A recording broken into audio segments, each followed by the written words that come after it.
প্রিয় দর্শক, আপনারা দেখছেন চ্যানেল এম সংবাদ, আর আপনাদের সাথে আমি যুক্ত হয়েছি নুসাইবা রহমান। গতকাল থেকে চট্টগ্রামে প্রচুর ঝড় হচ্ছে।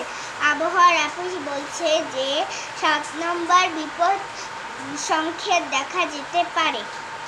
তাই চট্টগ্রামে খবর জানতে আমরা সরাসরি কথা বলবো আয়েশা খন্দকারের সাথে। তো আয়েশা, আপনি এখন কি অবস্থা দেখতে পাচ্ছেন চট্টগ্রামে? ধন্যবাদ নুসাইবা আপনাকে। আপনারা সবাই জানেন যে গতকাল চট্টগ্রামে প্রচণ্ড ঝড় হয়েছে এবং তার জন্য আমি সেখান থেকে 7 নম্বর বিপদ সংকেতের ঘোষণা করা হয়েছে। তাই সবাইকে নিরাপদ জায়গায় নিয়ে যাওয়া হয়েছে। আজকে তেমন বৃষ্টি হচ্ছে না, শুধু হালকা বৃষ্টি হচ্ছে। এখন মানুষের মন থেকে বিপদের ভয় কিছুটা কমেছে।